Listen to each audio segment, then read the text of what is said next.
Guys, I'm here with Dan, who actually brings the whole of Supernova to everyone in Australia. Australia, definitely? Yeah, definitely Australia. Wonderful. Now, an event of this size and calibre, is it a hard thing to get coordinated and run? Yeah, just a little bit. Look, we've got a lot of people, and the team's gotten bigger and bigger as we go. There's only a couple of people full time, but everybody else is doing bits and pieces progressively over the year. It takes a lot of coordination. We're booking venues for like 3-4 years in advance to make sure we've got them secured, and then everything basically flows on from there. Wonderful. Now, like, you guys get in the big sort of actors from around the world, get in a lot of comic guys as well. Is it hard to choose who you want to come and showcase? Yeah, sometimes yes, but choosing sometimes isn't the issue. It's like getting the choices that you choose can be sometimes a different issue. Obviously, your first choices aren't always the ones that you get. So you've sort of got a list that you're working towards at all time. And even when you get someone saying, sorry, we can't make it, but maybe next year, you're sort of like, you've always got a list of possibles and probables and maybes and like really would like them eventually list, all running at the same time. Excellent behind-the-scenes info, guys. Now, the Supernova Festival, how did it come into fruition? It started as Comic Fest, which was an extension out of basically my 15-year-old people-faced self who was like into comic books and cartoons and action figures and video games and all that sort of stuff. Obviously, you'd have a passion yourself for this type of stuff, yeah. And so reading Lord of the Rings and reading Asterix and all that sort of stuff. Oh, Asterix. I love this man already. Yeah. Fantastic. And so basically just extended out of that. So when we started Comic Fest, we realised really quickly that we were much more than a comic book show. So in 2002, we rebranded as Supernova to be more generically inclusive of everything. And so Supernova became a brand that we could pitch to different businesses without being locked into what it was by the title of it.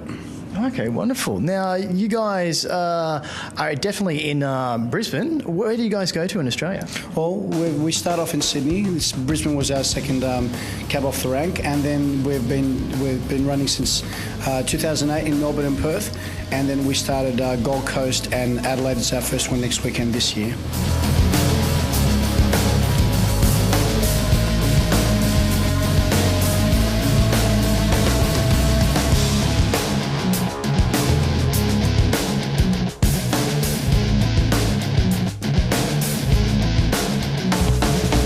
People generally go to the festivals, and what type of people will come to see a Supernova? Well, look, the cross-section of people is really broad because even the characters that we get and the different genres that we cater to mean that we've got lots of people from different demographics and ages.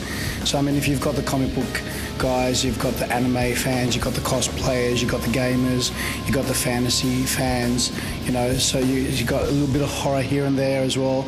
You've got the collectors, whether it's memorabilia or action figures or whatever.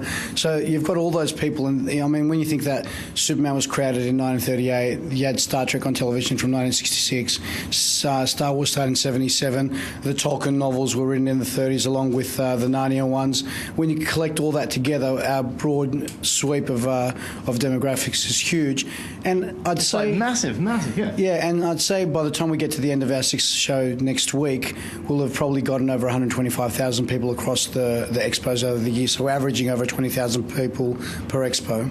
That's fantastic. That's massive. And this is a lot of people in costume, a lot of people generally having a crazy amount of fun. Yeah. Like, I feel like I'm down dressed at the moment. So what do you see a lot of like crazy people wearing costumes a lot during the day? They're not crazy people. They're just fans who are enthusiastic, and they can't just wait to express themselves through costume role play for many of the fantasy figures that they idolise or adore, or created characters that have inspired them, or authors who have inspired them, or creators to be able to be that character. That's wonderful. I think with the beard, I'm going to have to go the wizard next year. What do you reckon? There's many options with bearded man, including werewolf. Werewolf, excellent. I think I can do that one. Wonderful. Thank you. Lovely meeting with you, Daniel. Excellent. So next up is the Gold Coast, I think, for the Brisbane-related area. So if you're around the Gold Coast, check it out, and you'll definitely have some fun. Thank you again, sir. Thank you.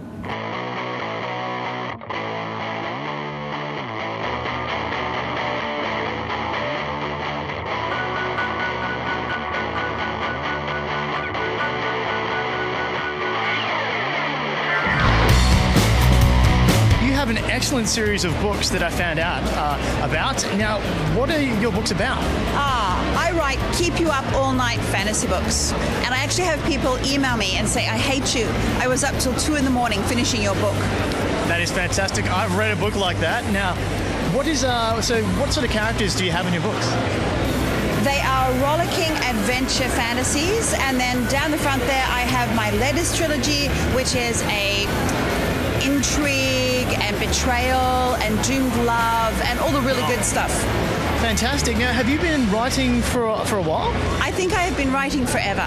Forever? Well, that's how I think most writers actually begin. Yes. Yeah. You're grown and as like a small child, yeah? Yeah, I've always loved reading, and I got to the point where I had read everything that I wanted to read, and then I had to write the kind of books that I wanted to read.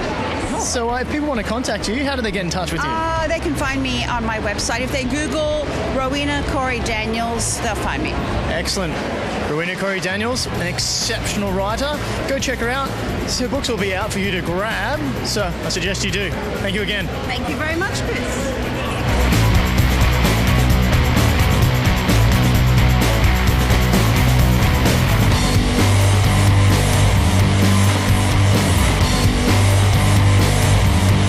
Your Supernova been? Great. I always love coming to Supernova. They're my favourite conventions in the world, actually. The Australians are always very welcoming, very supportive, and there's a great family atmosphere here. Excellent. That's what we love.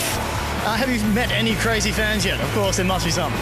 Well, all fans. We're Australians. All fans are a little bit crazy. I'm a crazy fan myself. I was a big Trekkie. But yeah, there's been a lot of costumes, a lot of colours, and a lot of enthusiasm. It just adds to the fun of the event, I suppose. That's excellent. That's what we like. Now, Australia, you're from England, Wales. I presume. Wales. Even better. No, I like not that. England. I like that. So obviously your show is Torchwood. It was based in Cardiff? Yes. It was? Right, excellent. Yeah. So how did the show go?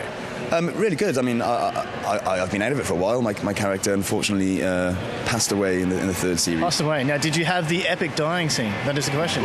I did have an epic dying scene. Yeah. All exactly. actors want just that one epic dying scene at once. Exactly. You get a little sort of, upset when you get told your character's going to die, but then you read the epic dying scene, you go, well, it doesn't matter so much now because I've got an epic dying scene. Excellent, excellent. Now, of course, in Torchwood, that's somehow related to Doctor Who.